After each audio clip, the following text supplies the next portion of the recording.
त्यांच्या या व्यवसायामध्ये काय भर पडली जाणार आहे याविषयी आपण सविस्तर जाणून घेणार आहोत.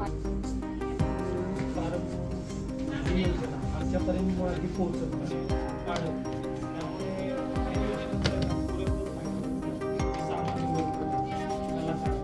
त्यामुळे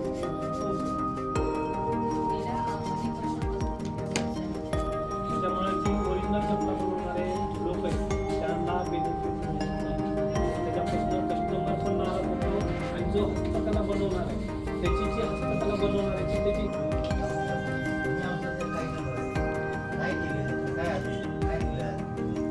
तुमच्या अपेक्षा काय आहेत?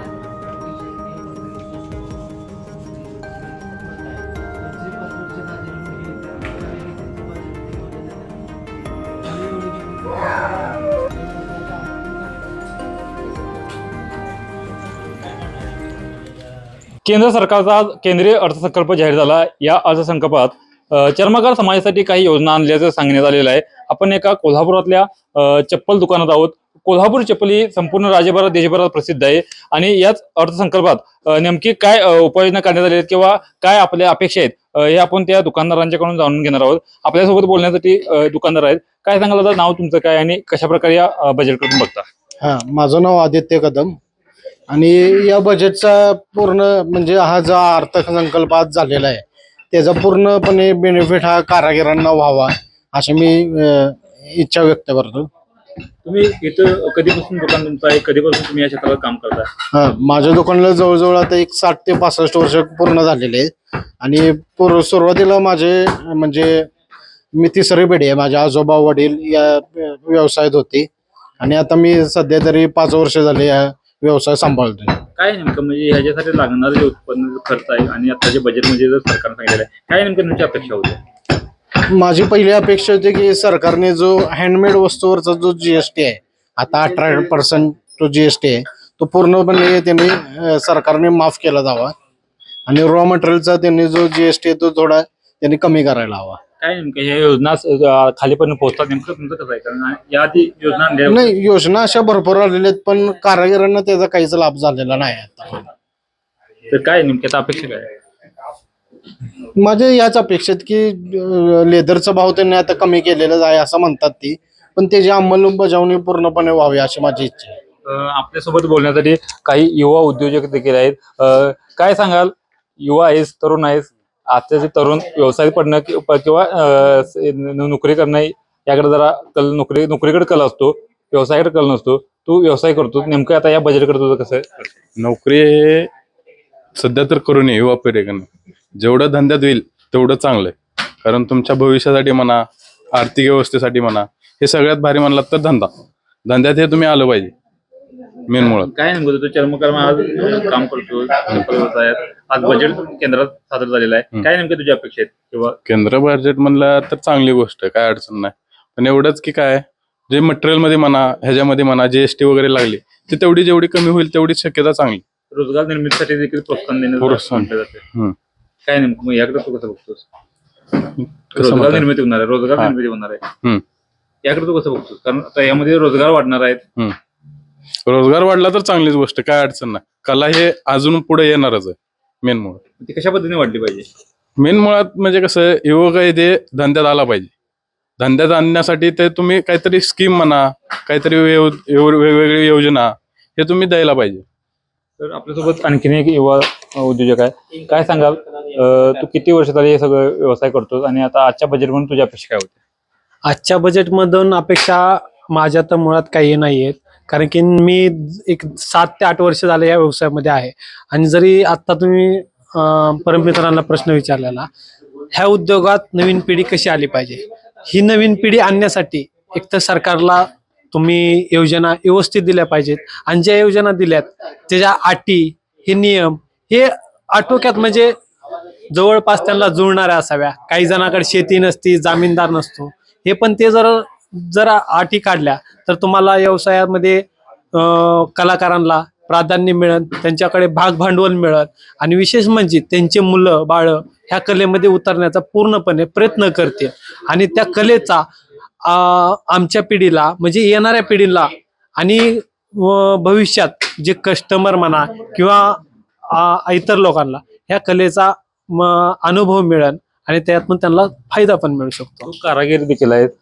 आजच्या बजेटमध्ये रोजगार निर्मितीसाठी जे प्रयत्न करणार असल्याचं सरकारनं म्हटलेलं आहे, याकडे कसं बघतो? बघा, रोजगार निर्मिती तुम्ही नवीन पिढीला करणार आहेत हे माझ्यासाठी खूप आनंदाची गोष्ट आहे. पण जे आधीचे रोजगार आहेत त्यासाठी तुम्ही काय फायदा करणार आहेत ते जर अंमलबजावणी केली तर नवीन पिढी त्यामध्ये उतरेल पूर्णपणे. कारागिरांची नेमकी समस्या काय? समस्या म्हणजे भागभांडवल हे त्यांना पुरेसं मिळत नाही. आता काही कारागीर आहेत जे हातावरले आहेत, त्यांना थोडंसंच मटेरियल आणून ते एक जोडीच बनवतात. ते जर त्या ठिकाणी त्यांना जर कमीत कमी 10-20 जोडीचं मटेरियल जर एकदम आणलं, त्यांचा रहदारीचा खर्च हा पूर्णपणे वाचतो, तो त्यांना बेनिफिट मिळतो आणि क्वालिटी ही निर्माण होते त्यातनं. आता सरकारकडून तुझ्या काय नेमक्या अपेक्षा आहेत? कारण आज बजेट जरी जाहीर झाले, काय नेमकं सरकारला? सरकारनं माझी अपेक्षा मुळात अशी काही नाहीये. कारागिरांची अपेक्षा एकच आहे की तुम्ही जी सवलत आहे ते पुरेपूर व्यवस्थितरित्या त्यांना दिली पाहिजे. आपल्यासोबत आणखी देखील कारागीर आहेत. काय सांगा मामा, आज बजेट सादर झालेलं आहे केंद्राचं, रोजगार निर्मिती होणार म्हटलंय सरकार. रोजगार निर्मिती मी कोणासाठी, मालकांसाठी का मजुरासाठी आहे? आता काय माहितीये का, तुमचा आता जीएसटी कमी करा, सगळं ऑटोमॅटिक कमी येतं. जीएसटी मुळे लेदरचे भाव वाढतात, चप्पलचे रेट वाढतात, सगळे होत्यात, मजुरी वाढत नाही ना. तुम्ही बरेच वर्ष झाले सगळे करून. किती वर्ष झाले? किती वर्ष झाले? मी ह्या धंद्यात असून जवळजवळ एक नाही 30-35 वर्ष झाली. मुलं आता येतात का इकडे? आमची मुलं तर आमच्या इकडे बघत पण नाहीत. काय म्हणतात? आता 35 वर्षात तुम्ही जे झेंडे लावले ते तुम्हीच फडकवा, आमच्यापर्यंत काय आणू नका म्हणतात. त्याच्यापेक्षा तुम्ही जरा काहीतरी नवीन पिढीला, जुन्या माणसांनी जे जुने कारागीर आहेत आमच्यासारखे, ह्याच तुम्ही काय प्रोत्साहन देणार, काय मदत करू शकता? समजा एक नाही बँकेकडनं किंवा तुमच्या गव्हर्नमेंटकडनं डायरेक्ट. आज जर आम्ही भांडवल, आमच्याकडे 2 जोडीचं भांडवल असलं तर ते 20 जोडी व्हायसाठी आम्हाला मदत कुणाचीच मिळत नाही. दुसऱ्याच्या तुम्ही जर मालक असलं तर तुमच्यात रोजगार केला पाहिजे. जे रोजगार तिने ठरवून दिलेले आहेत तेच असते. तो बाकीचे गव्हर्नमेंटच्या नेमान काय मिळत नाही. आणि बँकेकडे बँकेत आहे नाही, तुमचा दाखला आणा, प्रॉफिट कार्ड आणा, या आणा त्या आणा. अरे प्रॉफिट कार्ड आता एवढे महागाई ना, आता गॅसचे दर वाढल्यात, पेट्रोलचे दर वाढल्यात. आम्ही येणार किती, 10 किलोमीटर येणार, जायचा खर्च, पगार त्यात परवडणार, पगार 500-600 रुपये कसं परवडणार? म्हणून तुम्ही जे ओरिजिनल जे कारागिरी आहेत, रोजगार नेहमी रोजगारी करणारे कलाकार आहेत, हँडमेड करणारे, पूर्ण त्यांच्यावर लक्ष आणि त्यांनाच नाही प्रोत्साहन करा, अर्थसहाय्य करा त्यांना. तुम्ही डायरेक्ट बँकेत गेली, बँक उभा करून घेत नाही आम्हाला असं. तर आपण बघितलं की कारागिरांना सरकारनं प्रोत्साहन केलं पाहिजे, कारागिरांना प्रोत्साहनपर अनुदान दिलं पाहिजे, अशी मागणी या सगळ्या कारागिरांनी केलेली आपल्याला पाहायला मिळत आहे. काय सांगाल, आज बजेट सादर झालं, मात्र कोल्हापूरचा गुळ, साखर उत्पादन आणि जे चांगले व्यवसाय आहेत त्यांच्यासाठी सुद्धा म्हणावी तशी मोठी तरतूद झालेली नाही. काय अपेक्षा केली होती आणि आता काय हाती पडले? कोल्हापूरचा विषय म्हणलं की हा जिव्हाळ्याचा येतो. कारण जर कोल्हापूरचं 2010 मधलं जीडीपी पर कॅपिटाचं रँकिंग बघितलं तर आपण भारतामध्ये 2 नंबरला होतो. आज आपण जवळपास कोल्हापूर जीडीपी पर कॅपिटामध्ये 16व्या नंबरवर गेलेला आहे. कोल्हापूरचं जर ओव्हरऑल फायनान्शियल स्ट्रक्चर बघितलं तर साधारणपणे कोऑपरेटिव्ह याच्यामध्ये भाग घेत असलेले शुगर केन म्हणजे साखर कारखाने असतील किंवा गूळ हा जो व्हॅल्यू ॲडेड प्रोडक्ट आहे किंवा असणार कोल्हापुरी चप्पल किंवा लेदर या व्यवसायामध्ये जो आपण आहे त्याच्यामध्ये भरीव स्पेसिफिकली मला स्पेशली शुगर केन किंवा गुळाच्या बाबतीत दिसत नाही. अदर दॅन किसान क्रेडिट कार्डचं 3 लाखापासून 5 लाखापर्यंत झालेलं loan increment, other than that मला त्याच्यामध्ये भरीव शुगर इंडस्ट्रीसाठी त्यामध्ये काही दिसत नाही. फक्त लेदरमध्ये मला म्हणावं लागेल की त्याच्यामध्ये त्यांनी भरीव थोडंफार त्याच्यामध्ये फोकस दिलेला आहे. कोल्हापूर जिल्ह्यानं त्याच्यामध्ये हिरिरीनं भाग घेऊन आपल्या कोल्हापूर चप्पल त्याच्यामध्ये कसं आपल्याला पुश करता येईल याचा आपल्याला त्यांना प्रामुख्याने विचार करावा लागेल. पण थोडक्यात सांगायचं शुगर इंडस्ट्री आपला कोल्हापूरचा बेस आहे.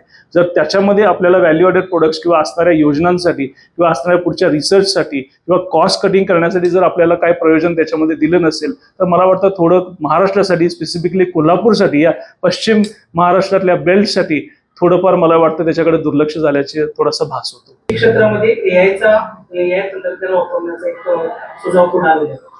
आता जर थोडक्यात बघायला गेलं तर या सध्याच्या बजेटमध्ये डिजिटल इकॉनॉमी आणि इनोव्हेशन, टॅक्स रिटर्न रिफॉर्मसाठी असणारं जवळपास 12 लाखापर्यंत असणारं त्याच्यामध्ये असणारं नो टॅक्सेशन, हेल्थकेअर आणि एज्युकेशन, फार्मर आणि ॲग्रिकल्चरसाठी व त्याच्यामध्ये मखाना असेल, पल्सेस असतील किंवा केसिन क्रेडिटच्या माध्यमातून 3 ते 5 लाखापर्यंत केलेलं लोन असेल, ग्रीन ग्रोथ किंवा क्लायमेट चेंज किंवा ॲक्शन ज्यासाठी असतील, रिव्हायटलायझेशन ऑफ MSME असेल, फॉरेन इन्व्हेस्टमेंट्स आणि ट्रेड असतील किंवा आपलं strengthening of the social welfare, या सगळ्याचा ओव्हरऑल बघितला तर कॉमन मॅनसाठी जास्तीत जास्त करून काय करता येईल या पद्धतीने या बजेटकडे बघता येईल. पण त्याचबरोबर आपल्याला फ्युचरचा वेध घ्यायचा असेल तर आर्टिफिशियल इंटेलिजन्ससाठी आपल्या मिनिस्टरने कालच त्याच्यामध्ये डिक्लेअर केलं की डीप सीक सारख्या AI इंजिनला आपण कम्पीट करण्यासाठी भारताचं स्वतः AI इंजिन करू.